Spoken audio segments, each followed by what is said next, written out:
a glimpse a little glimpse of what you have done in your life. But there is no need of any introduction to Mr. Raghu Rai and his wife Gurmeet. So Saradevan has already explained to us a little bit about the life and work of the couple. We are really privileged to have them with us. For me personally speaking, when I look at the pictures Raghu Rai has taken, it's not just a flat realistic photograph. That is how you should understand that a photograph represents reality as we perceive it.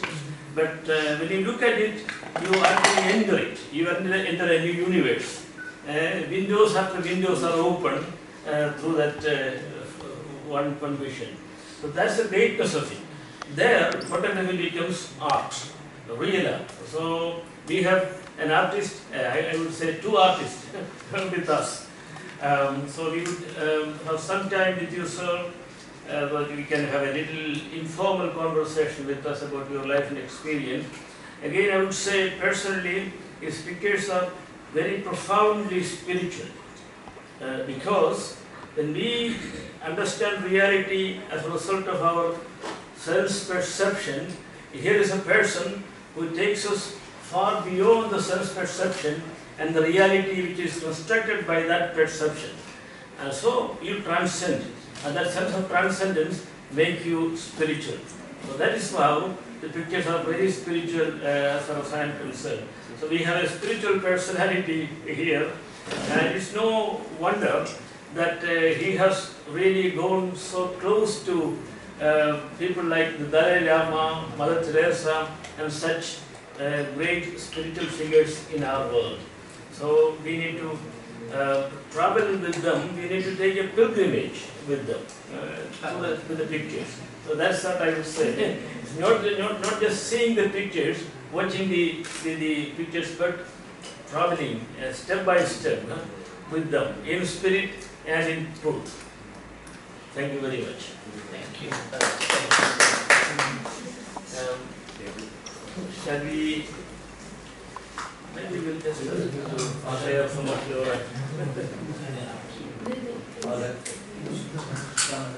I'll begin with my wife. Before that, we have an important ceremony. This is Pannaga, this is called in Westlands in Samarikiti. And Saradevan will put them, or both of them. This is one couple, one body, one spirit.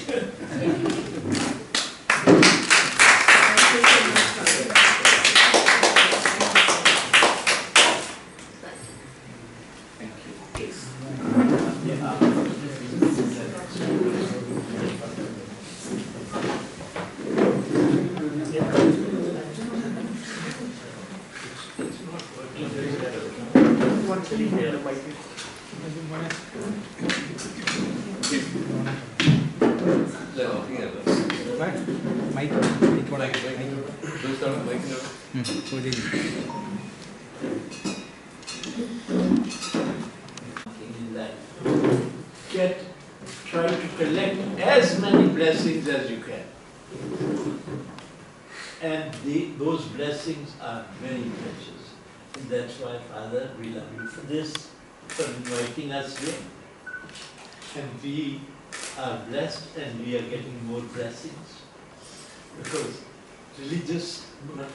some people are religious, many people are religious, but very few people have the magic of spirit, that spiritual power that they can bestow, that they can shower upon us. So Father's grace that we are here. I'll say my wife, we have over 20 years difference faith. But I think ladies take no time to be equal with you, no matter what the age is. Because men tend to be little more, childish and frivolous, and ladies, Shakti, Ma, they have so much in them that they can receive and perceive you within no time. So she didn't take very long to be equals with me. She's into conservation, she's worked on They don't need my introduction. no They want to hear concept. about it. She's prepared concept how to restore Red Fort, Alora, Golden Temple, and she's working on many temples and many Mughal sites in Madhya Pradesh and Rajasthan and where else? And Odisha. She, you know,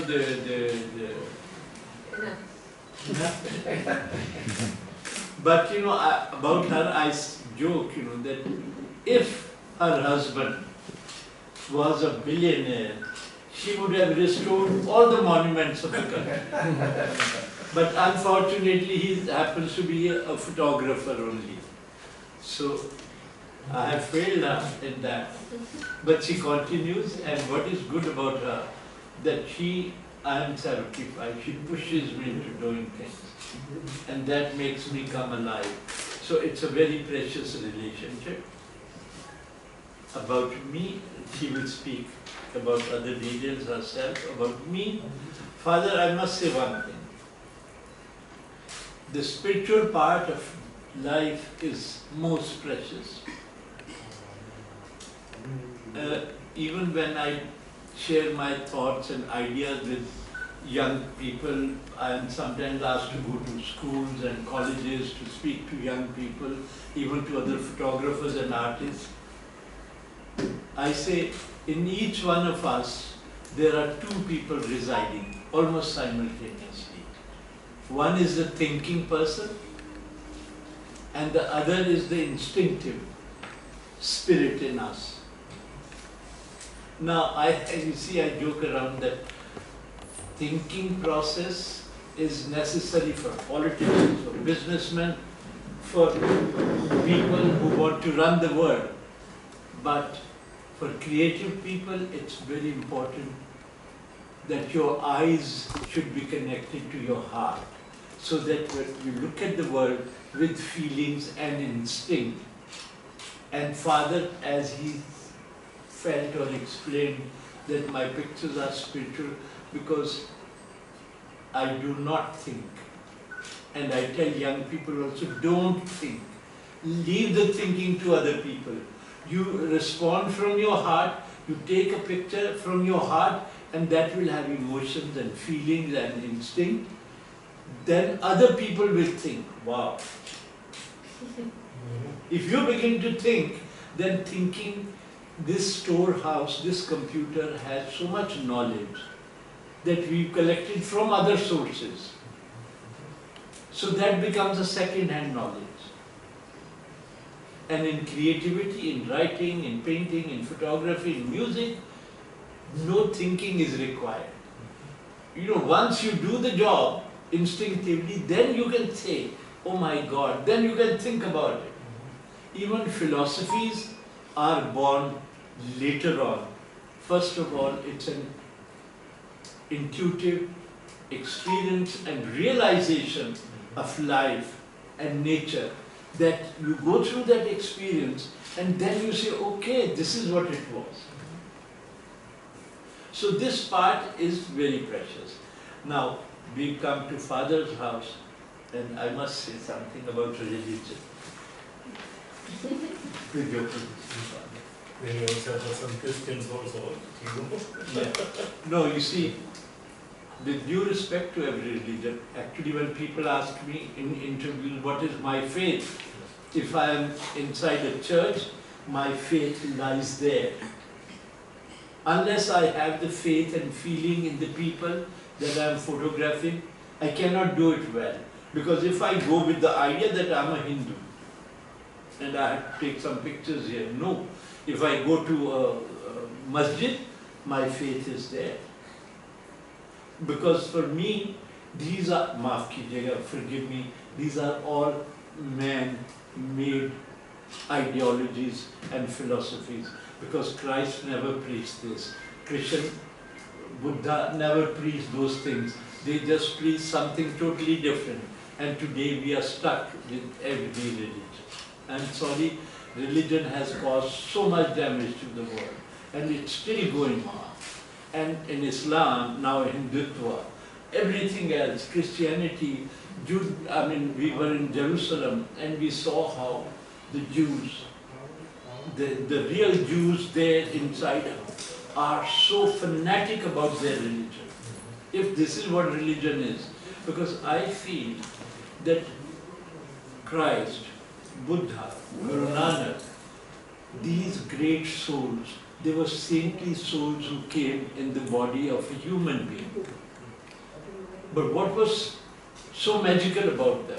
Because they were pure souls, they were saintly souls, they were connected. For me, the most precious thing is supreme energy, supernatural.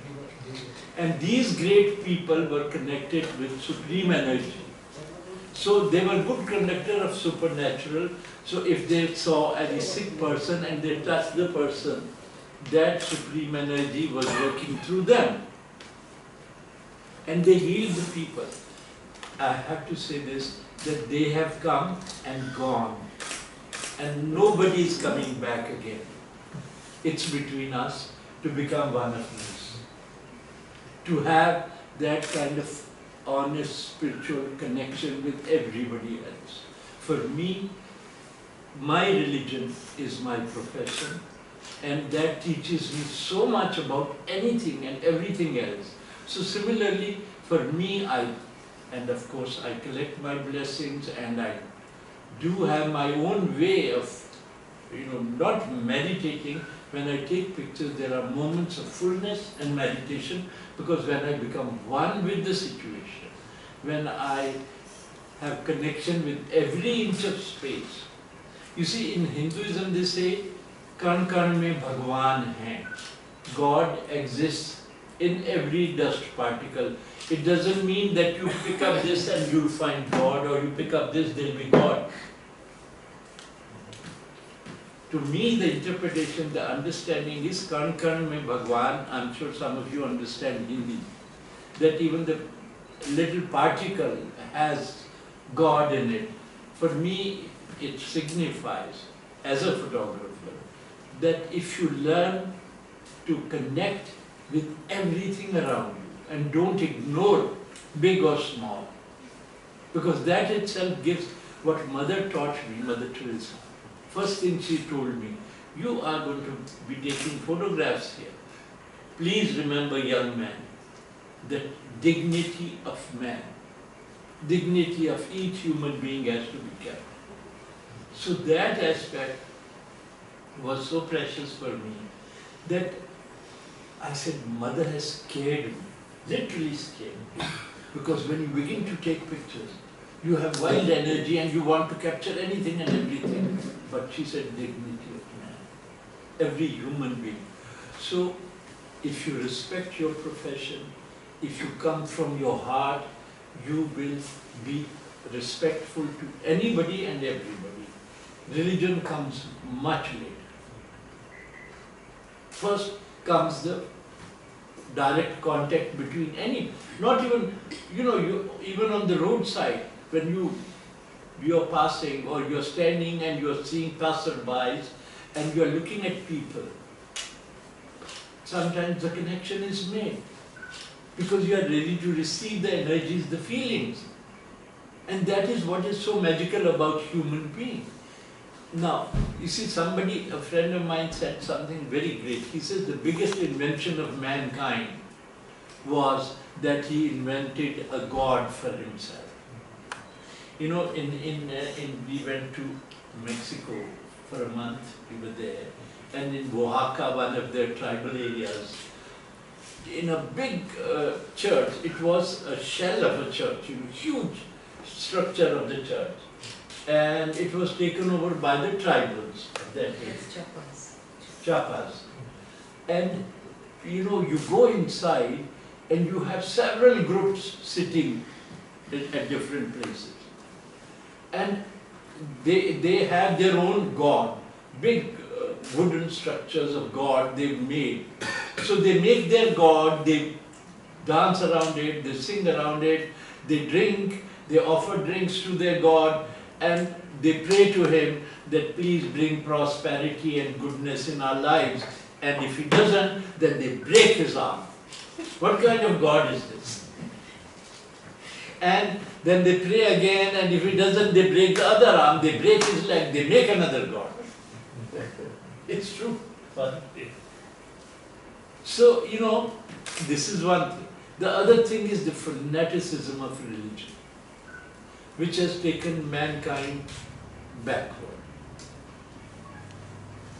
And this is what is happening. No, because I feel that if a photographer, a carpenter, a babu in the government, a bureaucrat, if they do their, a politician, if they do their job honestly, if that is their dharma, the world will be a much better place. But that is not happening. And that is the reason the world is in crisis today. I mean, what is happening in Syria, Afghanistan, Israel, in India, Pakistan is unbelievable. So all these things are mostly in the name of religion. But they were connected with supreme energy, they had the powers, and they could show you the miracles also. And which is available. Also, I tell young people that you don't have to be only a good photographer or try to be a good writer or a good painter or a musician. You could be a Bhagwan, you could be a God yourself. Where you don't need a camera. You know, the connection is from here to there. You know, you don't need a pen, you don't need canvas. The connection has to be from here to here. And the more you connect, the more powers you attain. So to become godly like a person is within the power of anybody and everybody. Now, in the name of Christ, in the name of Buddha, in the name of Guru Nanak or Krishna or Ram or anybody, I guess that gives us a sense of connection and closeness that we can hold on to. And I don't think, you know, eventually when you are meditating and when you are spiritual, I mean, you have to be worried about this God or that God or anything, because once you're connected with the supreme power, everything else merges into that. So this is my understanding of religion, because I see so much chaos. I have, you know, when the Sikhs in Amritsar, you know, Bindranwale was killing Hindus and they were becoming militants. I was going there regularly. I keep going to Kashmir also. I have gone everywhere. And I have seen total fanaticism. And if you look at these individuals, like Bindranwale, I saw him. He was an ordinary villager who was given so much importance, and people started calling him sant, a saint. And I saw him, you know, when the villagers will throw 2 rupees, 5 rupees at his feet, when people will go away, he'll pick them up and put them in his pocket. And now we call him Sant Bindranwale. So this is how, you see, I had gone to photograph Mahatma Gandhi's ashram in Wardha. So on the way, it was monsoon day, I saw lots of people were going in a small road into a village. And I said, what's going on? They said, you know, there is a Baba who can cure the schizophrenics and mentally ill people. So me being a journalist, curious journalist, I thought, let me go in. So we went into that village. This Baba was about 2 kilometers away from the village.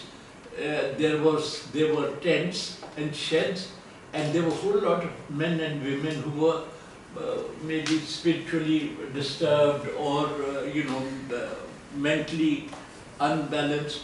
They were, you know, there all around him. And this Baba, like a madman, his hair like that, and he was called Bedi Wala Baba. Bedi means the chained. The chained Baba. Why chained? Because he was a mad guy. So he will beat up anybody and he will thrash people. So his father got sick of him. So they put these chains and threw him out of the village. And now the story begins to weave around this guy, this Bedi Wala Baba, and he can cure sick people and mentally, upset people. So people started going. So I took some pictures of the Baba. He was just really madman. And then after a few years, again I happened to go to Bapu's ashram. And I discovered, I thought I must visit that place. I discovered that they have shifted to another place. Baba has died. So the Baba, his photographs, paintings, are like he's sitting like this, looking at you, smiling, and there's a hero behind him. And they have created, the Dalits have created a temple, the Buddhist temple. And he's worshipped there. So this is also there. So there is no end to these kind of stories, especially in India. Today we went to another church. Sudhir bhai, क्या नाम था वो church का? Kurishimada, Vagaman.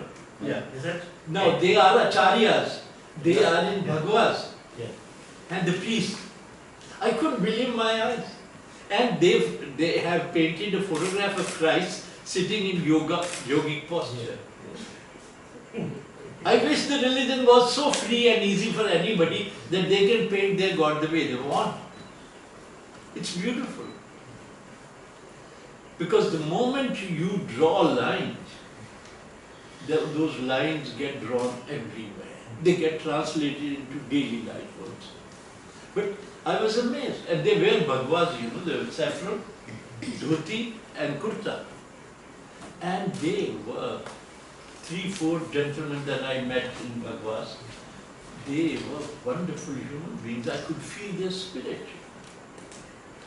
So, there is this variation also, there is that variation also. But I wish that no lines were drawn. That's all I like to say. And for me, as I said earlier, if I go to a church, I have full faith in the eyes of the people that I photograph, because they are the ones who are connecting with the Lord.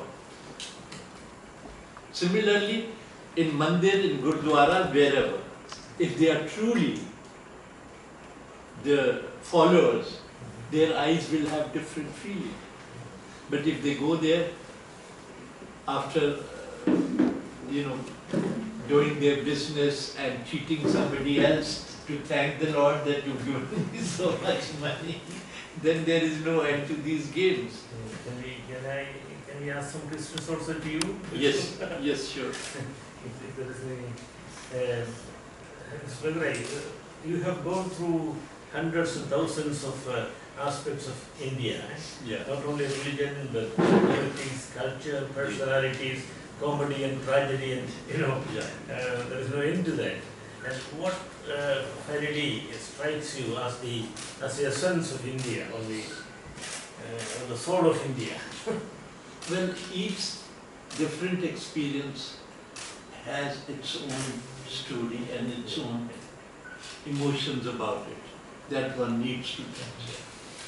And as I said, if this is my religion, which means I must capture with all my honesty and commitment to what I experience, what I see. And that the vastness of this country is amazing.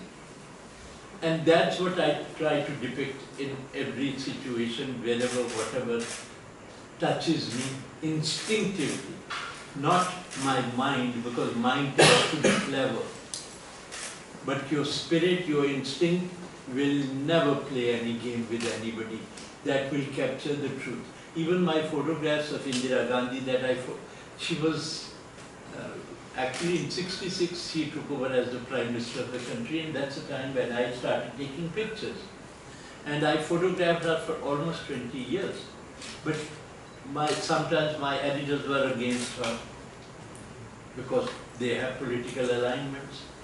But I used to tell them, I am not loyal to Indira Gandhi or Congress or BJP or Modi or anybody. My loyalty lies in capturing the truth of the situation as it touches me. And that instinctive truth is more important than your agenda that you are carrying. Carrying an agenda can be difficult process. Then you begin to play your own agenda and the game accordingly. And that game, then you are one of many clever people. I don't want to be a clever person. I want to be instinctive and responsive to any situation, whether it's, Bhopal gas tragedy, or whether photographing Mother Teresa, or photographing His Holiness, or photographing the great musicians. I mean, Subbalakshmi ji, Ravi Shankar ji, S. Balchandra. So my tendency has been more towards the spirit of things. And that's what fulfills me, satisfies me. Because once you captured the instinct, something which is so precious is instinctive truth. Otherwise, truth can be manipulated with smart ideas. But instinctive truth, as it touches you, is more important.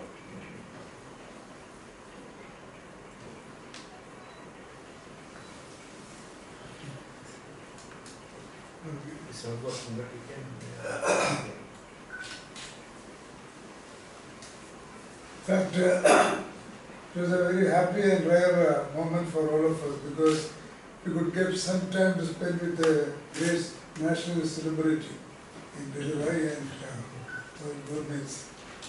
Now, when we went through the photographs, pictures earlier, and from the message you have given now, one thing is very clear to all of us, at least for me. Though your pictures are confining more or less to the people of India, confining the canvas of India, I think you are canvassing the whole world, the lives of the whole people of the whole world. So that kind of, we are a really global person. So that we really felt that. The two observations I speak from my own experience. Now, one is regarding Mrs. Gandhi and another is Mother Teresa. I had the opportunity to work in close proximity with Mrs. Gandhi in Delhi for 1 year during emergency. Oh, dangerous. Also with Mother Teresa, actually. But we are seeing only these her negative sides. She has 1,001 positive sides that the people of India are trying to forget. And the photo you have seen here also slightly on the negative side. I am not criticizing you, but overall, since I worked with her in close proximity during 1970, I was in Delhi for 3-4 years at the time. Now, the way by which, even I have gone to the Moravi Desai's house, when we are reported to be in house arrest. He was enjoying all kinds of privileges in a very courageous Bangla. Yeah. Okay, that is one point. The other point is, we had the privilege to spend 1 week, myself and my family, 1 week with Mother Teresa in Calcutta. That I was working in Bangalore, in a very sensitive department of the government of India. We took leave and went to Calcutta. And we spent 1 week in her brother's house, and my son was a doctor, spent 1 week in the leper home. But the one picture you have shown is not sufficient to magnify what is real, No, these are moments. These are moments, different moments. One thing is most touching for me was that, while she was healthy, the first thing she does in the morning, she goes to the temple, hall which she was given to her first. She herself cleans the old conventional, lavatories, toilets. So, if you spend 10 minutes with, Mother, we had the privilege to spend 2 times, 10 minutes each. You get energy for 20 years. So that kind of, but this is not a touching photo. I am telling, since I had the experience, with this thing. Thanks a lot for coming here to grace this occasion with all of us. Yeah. No, you see, I mean, each image talks about a specific moment in time. So it cannot be the whole story. You know. Excuse me, sir. Considering the multi-dimensional, multicultural, unique nature of Indian situation, do you think that there are some new challenges facing Indian situation so that we need to be anxious or need to be worried about? There are many new challenges facing not only India, the whole world. Because the advancement in technology brings fruits also and brings a lot of problems as well. So India is also going through, and especially now, the political situation in the country has changed so drastically and political power has changed hands. So things are very different, and we have to look at it all over again, with honesty. Not for this party or that party, for this person or that person. If your country is the main focus, then things will be handled differently, which is not happening. So politicians, they look for their advantage every time. And let me tell you, Indira Gandhi, after Sanjay's death, became so insecure and unhappy that she started looking for short-term gains and control. And that was the period when she picked up ordinary, small, sometimes corrupt people and made them minister, gave them important position. Why? Because she knew that they are not very upright people and she can shift them whenever she wants. So they were insecure, they knew that Mrs. Gandhi knows. And Mrs. Gandhi knew who they were. So the politics of insecurity started. And today, I mean, these successive governments, what have they given to the country? Insecurity, sense of insecurity. Aren't we facing that? And this was one of the dangerous trends. But let me tell you, sir, when I look back, I'll say, till today, Indira Gandhi was the best Prime Minister. But still, she had done some, and I say, to artists, to photographers, to heritage, and to environment, she was the most concerned person. But there were negative sides also. Because of a personal problem, the insecurity came. And this insecure, if your rulers are insecure, how can they give you sense of security? And that's what's going on in the country. And with new technologies, with new alignments between the nations, and religion playing such an important role everywhere. We have jihadis all around us, so India has to rise. And India has to rise in what way is the question. You also become your kind of jihadi. That's no solution. So all these things are there. That's why the religions, they have to melt, they have to flow. And if you draw lines and take stand, it becomes very difficult.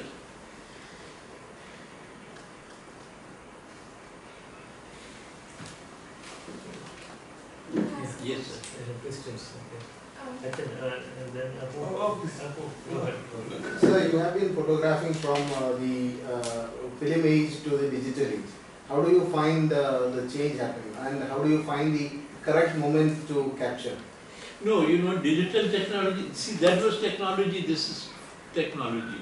But digital technology has advanced so much in 10 years that it gives you so much control and freedom to do your work much better. So it becomes very easy, even in this light, even in the middle of the night, on a street you can take a photograph. So all this is there. So technology has helped us greatly.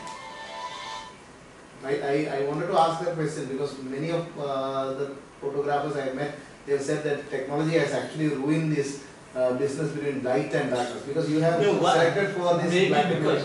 Maybe because everybody has a camera and their cell phone also. So when they take pictures and they get some good pictures of family and friends, they go and buy a camera. So every second person is becoming a photographer. It's spoiling their business. And how do you find that the correct moment to capture? No, moment is moment, you know, whether you use film camera or this camera. No, not the related to camera, but there are certain frames which are always in the memory of those who see the photos. No, I don't keep my memory at work when I'm taking pictures. I respond from my feeling. That's why I tell young people that connect your eyes to your heart, not to your head. Because your head is a storehouse which has stored so many ideas, so many photographs, so many sights and sounds which other people have done. And if you connect your eyes to your storehouse, you will reproduce what has already been done. Yes. And that's why instinct, spirit of human beings is so precious, something that can give you new ideas and new vision. And if you come from the heart, look at this guy, he to dil ki baat karta hai, he speaks from the heart. And everybody admires that. But then when it comes to themselves, they want to plan things from here. Nobody talks from here. You see, this is because we've been brought up in certain way, and we've been educated and we've been leveled up to be smart and good and alert. I tell my children, don't be smart, don't have to think, just be loving, affectionate and instinctive. Nothing like it. God is not going to be far away from you.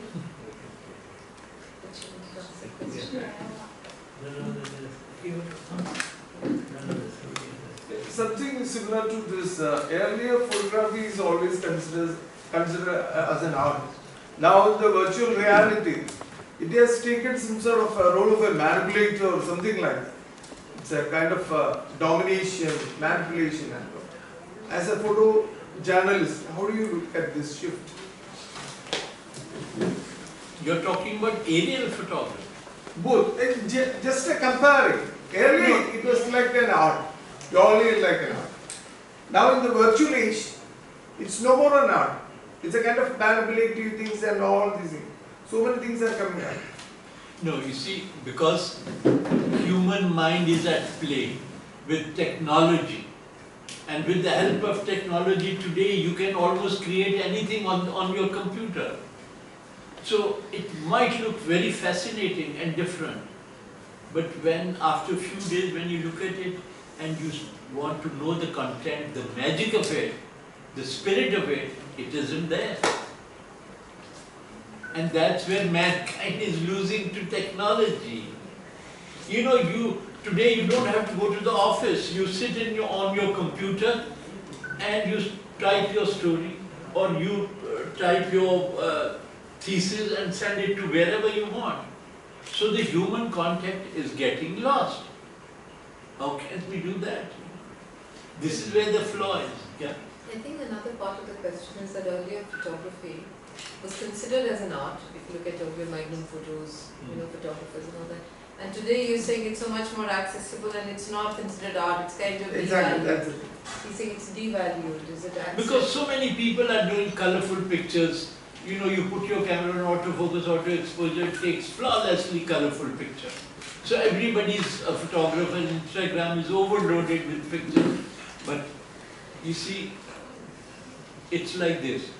You meet your friend after a long time, or your relatives after a long time. What do you share with them? Something special you've known or experienced. That's what you share. You don't share the same nonsense which you shared 20 years ago.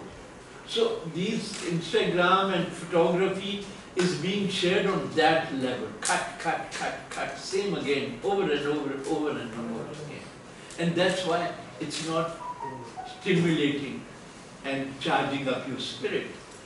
because it's not coming from the heart. Heart is the only original guy we have inside us, because that's our own. And if you come from your heart, you will have original writing, original photograph, and original music. So I'm a music student at IIT, and I've just started out. It's been 2 years since I used to sing, but now I'm more into composing and doing my own things. So as an independent What artist, instrument? I play the viola and I sing. So it's not exactly the best thing for me to play and sing, but I enjoy doing it. And so I was wondering, just like how Mother Teresa told you about the dignity of men, do you have something to share with me who is a youngster, and I'm trying to be an independent, successful artist, and not in terms of earning money with my work, but in doing justice to me and my work. Yes, sir. You know what I said earlier? That goes for any art form. Come from your heart. Yeah. If you see music, first of all, you know, the Indian classical music, the tradition of Carnatic music and North Indian music is so amazing, and so many great people have sung and played, and there is so much music in our space. You go on YouTube, on internet, you can access anybody, whether it's S. Balchandra ji or Ali Akbar Khan Saab or Kishori Amonkar or anybody else. So now the thing is that what you've heard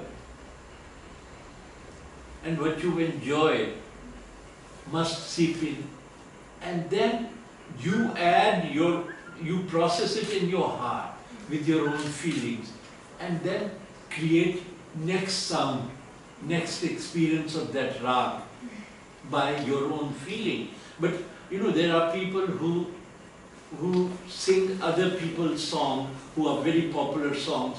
Even you know, one of your singer, very famous singer is Yeshudas. Yeshudas? yeah. He was singing Rafi's songs. Last time when I came to Kerala, he was singing Rafi's songs the same way as Rafi sang. No.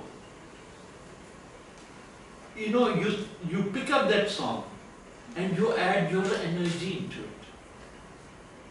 If you have to repeat that, why must we listen to you? We have a pianist in Delhi who plays all the important Hindi film songs on piano, and he plays it very well. And I can hear him only once, because next time he's going to play the same way, with the same style, as a job. You see, there was one great classical singer, Pandit Mallikarjun Mansoor. He says he went to 5 different teachers, gharanas, to learn music. Why? Because he thought if he learns from 5 different gurus, he will have 5 different ways of, you know, using that notes in one raga. So he says, each time I sing this way. You see, in classical music, though it's traditional and the notes, the swaras are defined, but how you structure them, put them together after one another, is where you make a difference.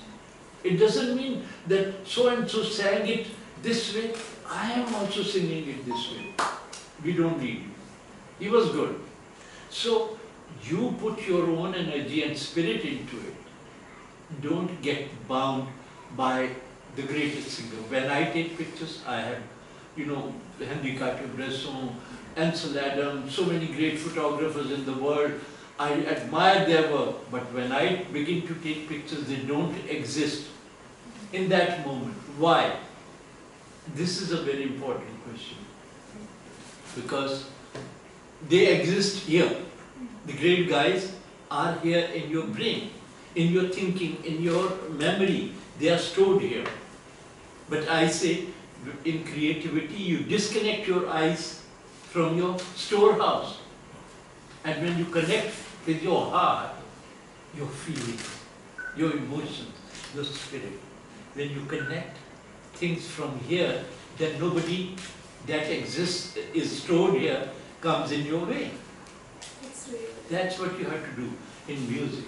And music, sometimes, I am listening to a musician and I say, he's gone here. Yes, here. I wish he had gone there. This is how you have to put it for yourself. Why not there? And you should be the one going there. Thank you. You see, the energy, the power, there is so much to take off. And for music, for poetry, for photography, so much has been done. So you should be able to digest it and say, no man, I am the new one.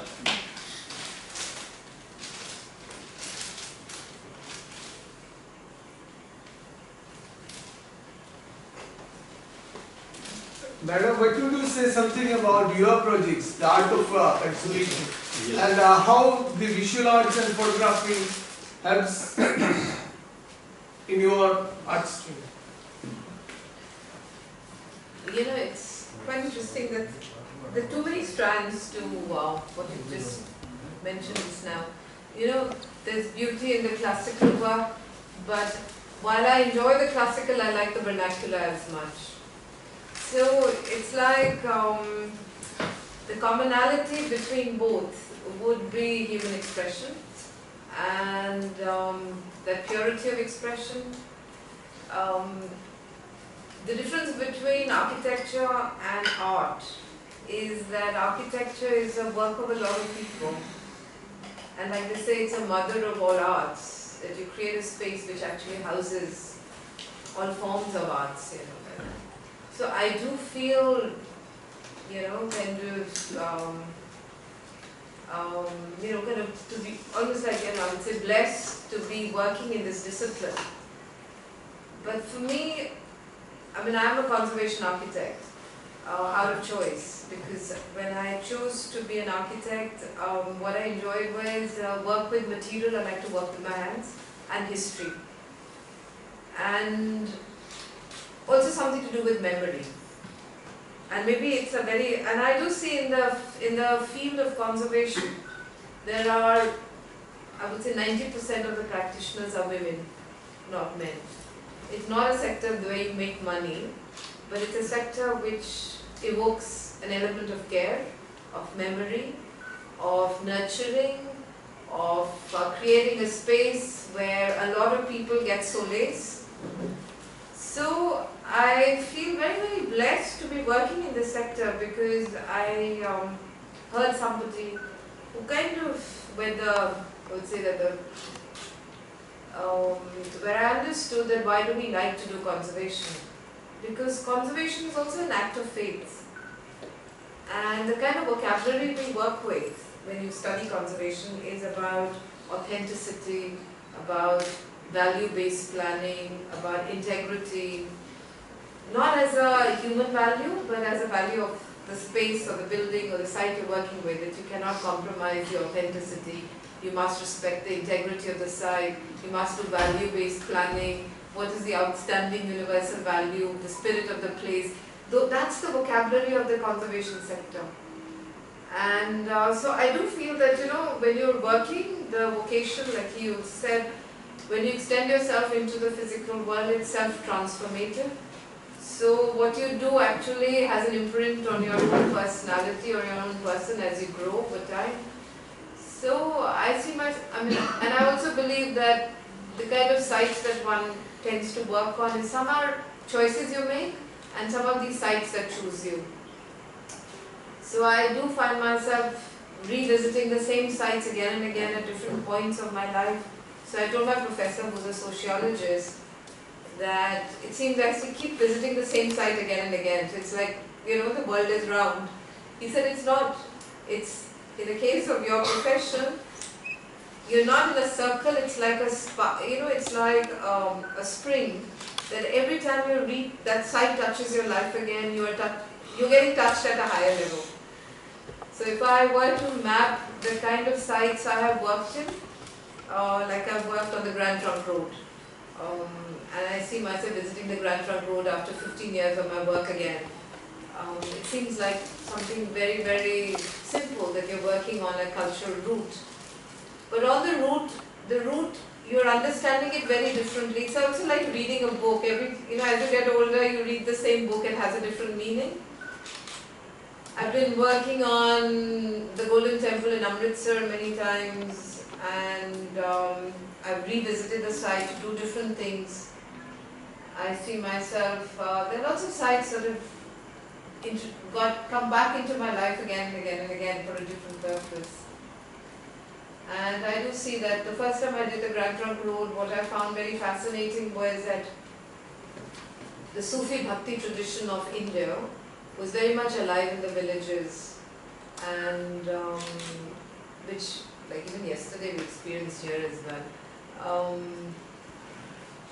So what I understood about heritage, about sacred sites specifically, was that how shared the feelings are in terms of on a human plane.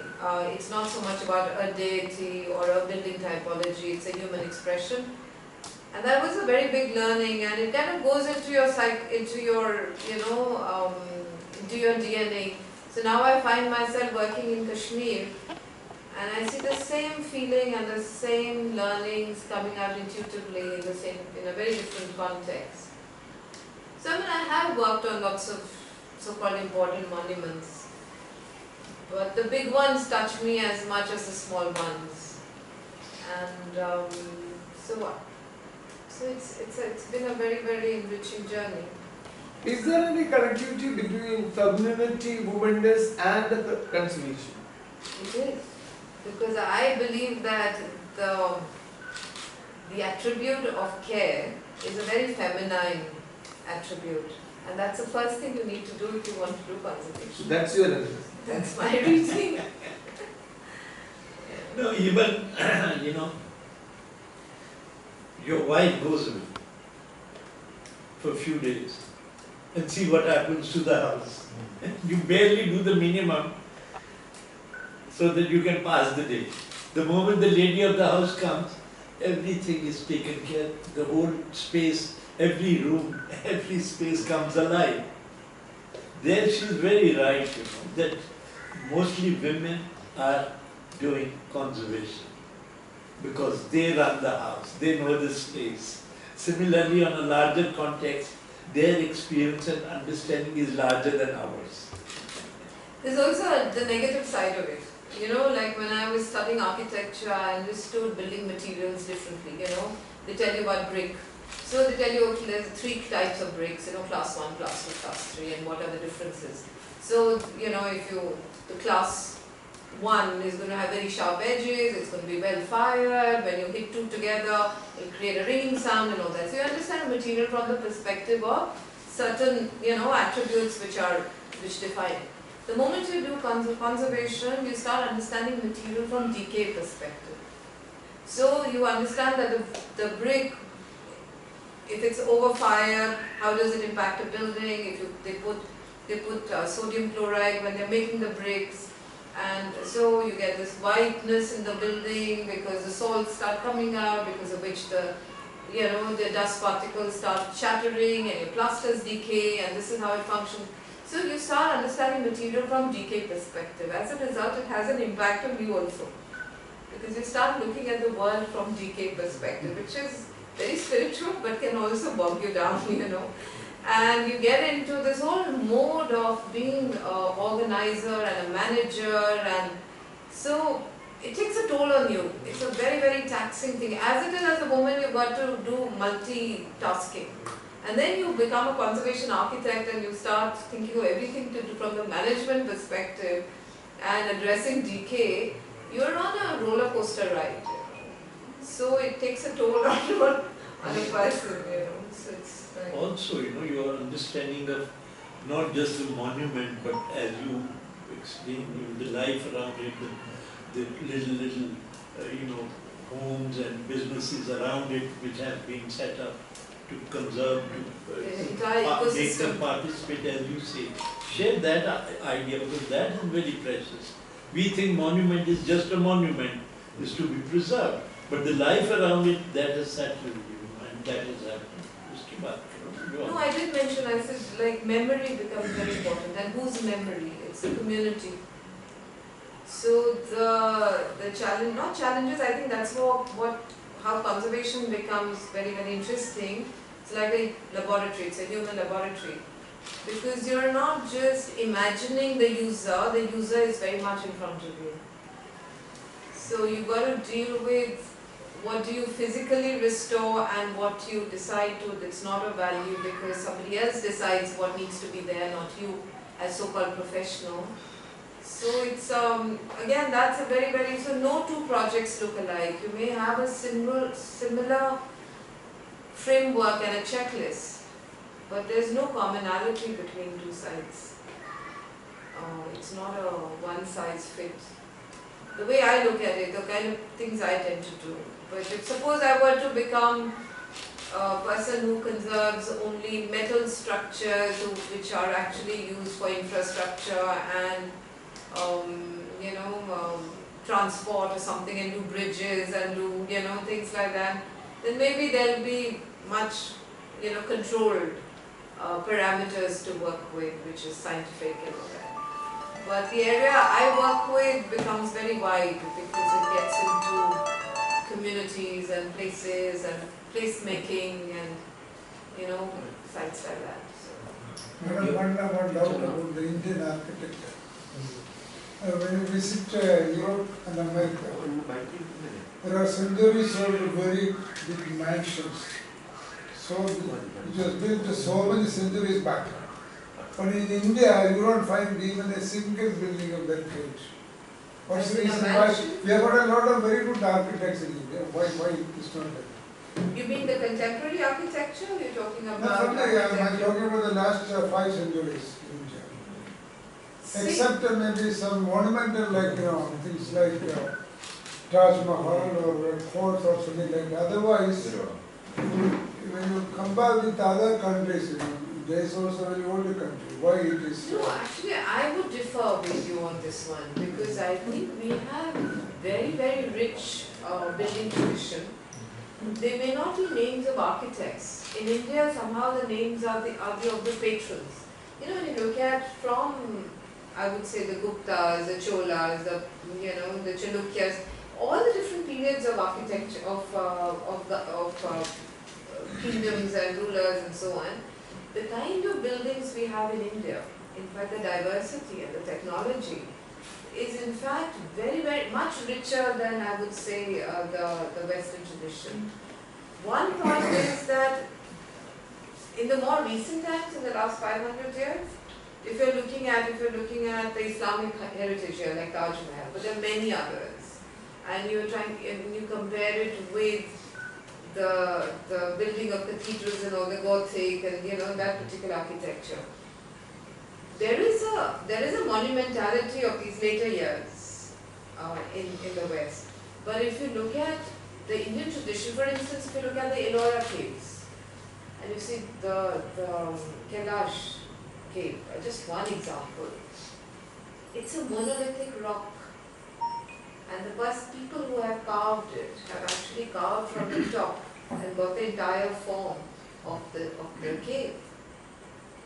And to be able to understand the rock, when I did the conservation plan for the Ellora caves, the person who I needed to bring with me on board was a geologist.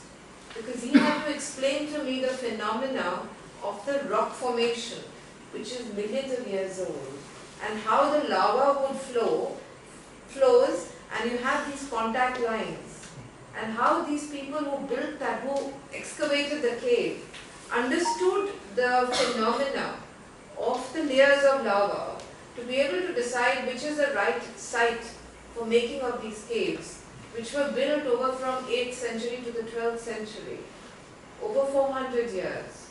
And the phenomena that they understood. The unfortunate thing about Indian writings is that the Western mind is very analytical. So when they present data, they present very, very amazing analysis. So they look that they're there and thinking. As Indians, when we produce our research work, we get so bogged down with statistics, like Raghu said, from the head, that we don't get into analytical work. So we undermine ourselves. And which has also got to do with certain centuries of colonial rule, where our traditional knowledge system was undermined. The Sthapatis, the whole understanding, our masons were architects. They were thinking people. They had a scientific way of working. What the colonial system brought in, they gave so much importance to the engineer that they completely forgot the artisan who worked with the hand and also did the thinking. So our skill in the last 200 years, the head and the heart has got disconnected from the hand.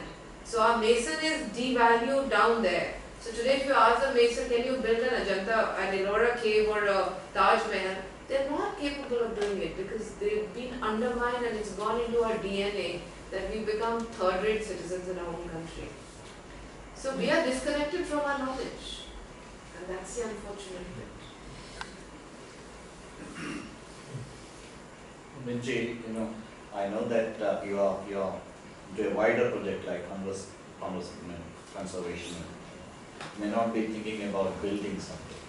You really do, because a builder, like a master builder in Gibson's play, wants to do something, greater.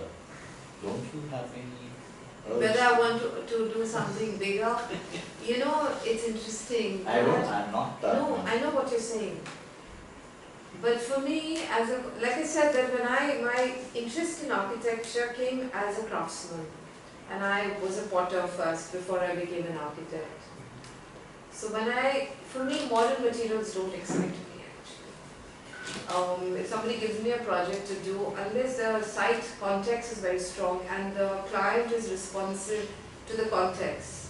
If you're not responsive to the climate, the material, to the setting, if you're by the river, you're on the flat land, you've got people living around. Now for me, all those factors are very important. But if today somebody is going to tell me, look, how about doing a mall? It just doesn't evoke anything in me. It's like telling him do fashion photography, he will not do it. Or industrial photography, he will not do it. Sorry? He's teaching fashion photography. No, he's not teaching. No, but in the center, I have seen the pictures. Yeah, but that's his son's work. Yeah. Nitin's work of fashion photography. My son's work. See what happens? He does everything. Yeah. No, but like he says his son has a better understanding of artificial lighting than he has. He kind of grants him that much. But he's a man on the street. So similarly for myself, like a couple of times people have asked me to do the interiors and they are very, very rich people.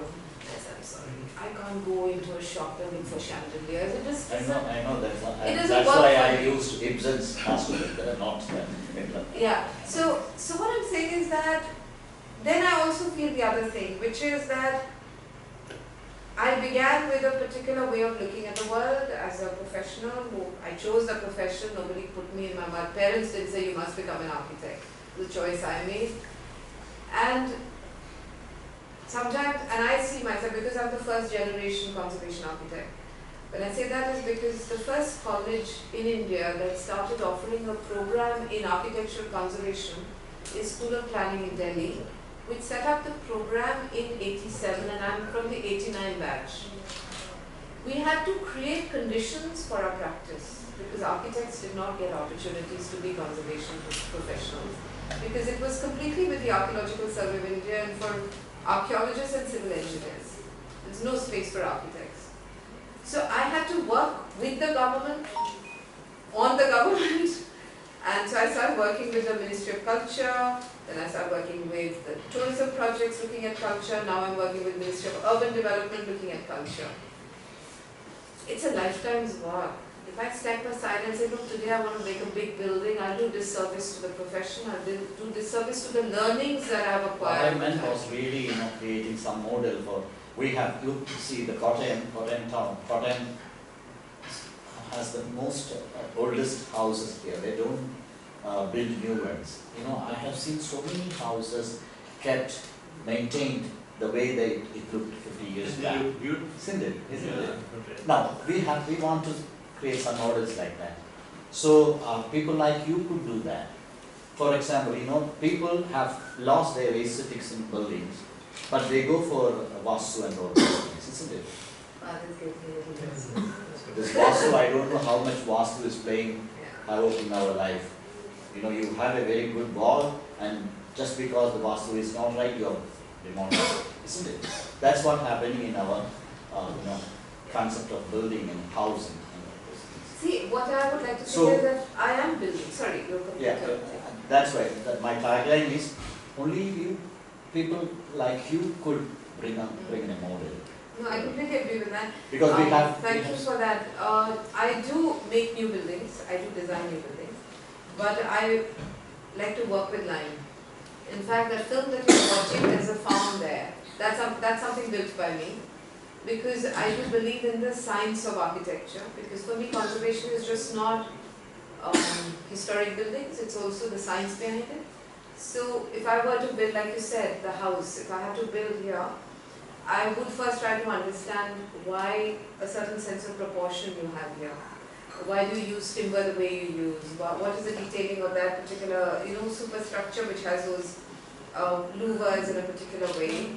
Why is the roof so low at the entrance? And some of the answers I do have, but what I'm saying is, I would pick up those principles, but it would not manifest as an identical building, but it would pick up the principles. So the choice of materials, the scale of rooms in height and width, the relationship of the fenestration to the size of the room, to the choice of materials in the walling system. I would look for the principles that they've used in the vernacular architecture and see climatically, how does it work, and then one would position it against modern technologies that are available to us, like solar or rainwater harvesting or green architecture, what we call. And I would do a blend of both solar passive architecture as well as traditional knowledge system to arrive at a vocabulary for modern. So I've been building like that, but I haven't done monumental buildings, and I do see one thing, that working with government stresses you out. Because for every little movement, I tell people that I've probably worked on 25% of my optimum output.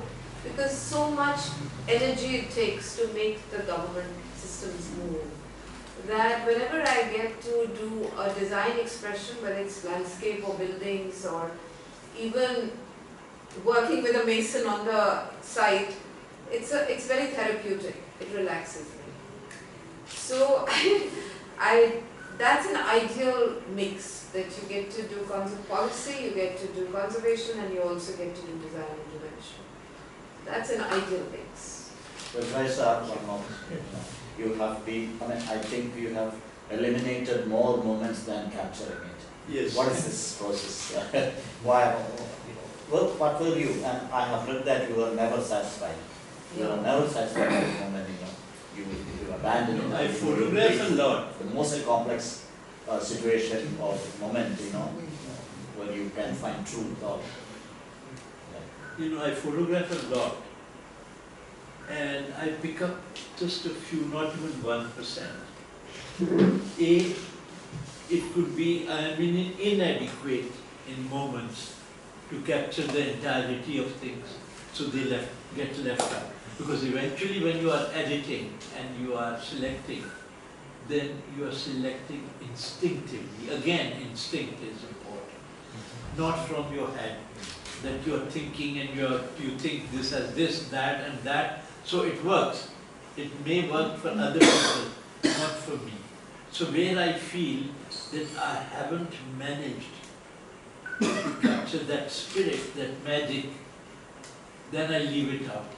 So very little gets picked up. So how I wish the selfie culture imitates you or follow you. Horticulture. It's terrible. Because they don't know the meaning of the moment that they are facing. So This is self-love. They are deleting it also. They are deleting it also. It's an expression of narcissism. Sometimes, sometimes you say, okay, a lot of people glorify it, that, people are getting self-expression or that. But it's so irreverential. We were in the Holy Sepulchre about a month ago, and people are sitting in all odd places and corners and making their own pictures inside. Can It you doesn't even occur imagine? to them. It was obnoxious. That it's a complete deadening of your sensibilities. Everybody is doing that. Irrespective They of are where they not are. connecting with that experience. None of the that pictures that outlive even 1 day. 1 hour. I think they don't even look at it. Yeah. They posted it on social They media. simply should. And Nobody should what look at the is picture. what is technically bad about selfies, all these cameras have wide angle lens.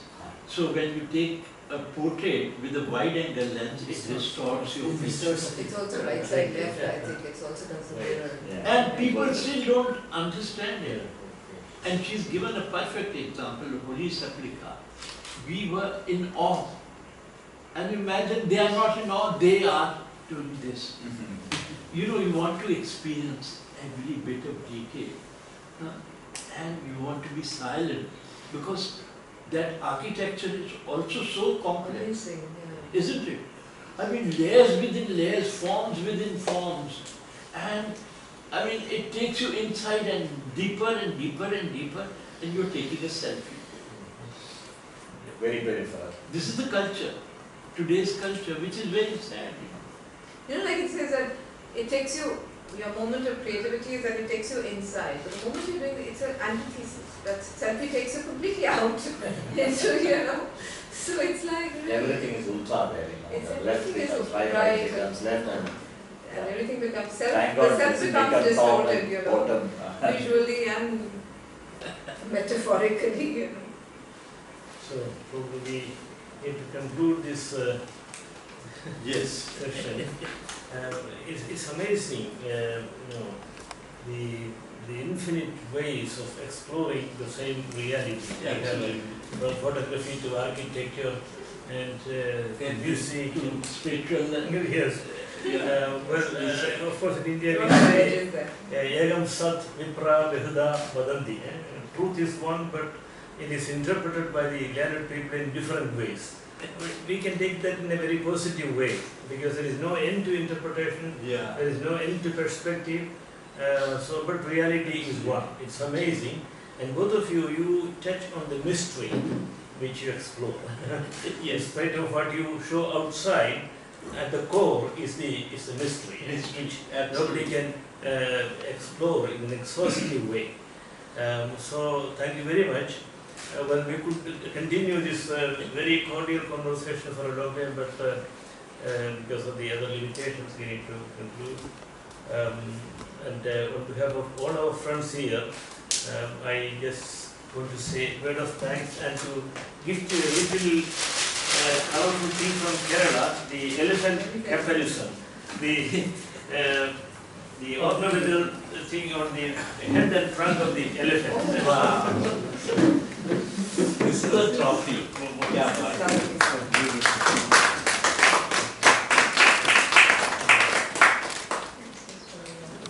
We call it Neti Pattam. Neti is the forehead. This is a decoration for the forehead. Thank you so much. And Kerala is very special. Well, we have just one more thing. The whole thing ends in music. And we have a very gifted young musician with us. Yes. You already saw her, Irene. So she is now on the higher levels of music in musical training. She will sing for us. Great. So I have started, it's not a band, I'm working with another independent artist, and together we have started making music. We are called Nomads on the Run. We believe in instincts and moments, like what you were talking about. So I think, especially after this talk, it will only be valid if I sing something that we created and not sing something that somebody else sang or made. This is called Standing Still. It was inspired by one of my friends. Yeah, we wrote it and they made the music. Walking away, needless to say, with a heart to unfold on the darkest of days. From wanting to stay, to please love me I pray. I've tried it all, swearing nevertheless fail. Wake up beside me, let's go back to the beginning. Let me remind you that we needn't worry, for we really are memories of the past. Turn around and look at me, I'm standing still just waiting. I want you to run back into my open arms. Take my hand, there ain't no harm. Here I stand. Time, you said, is what we needed.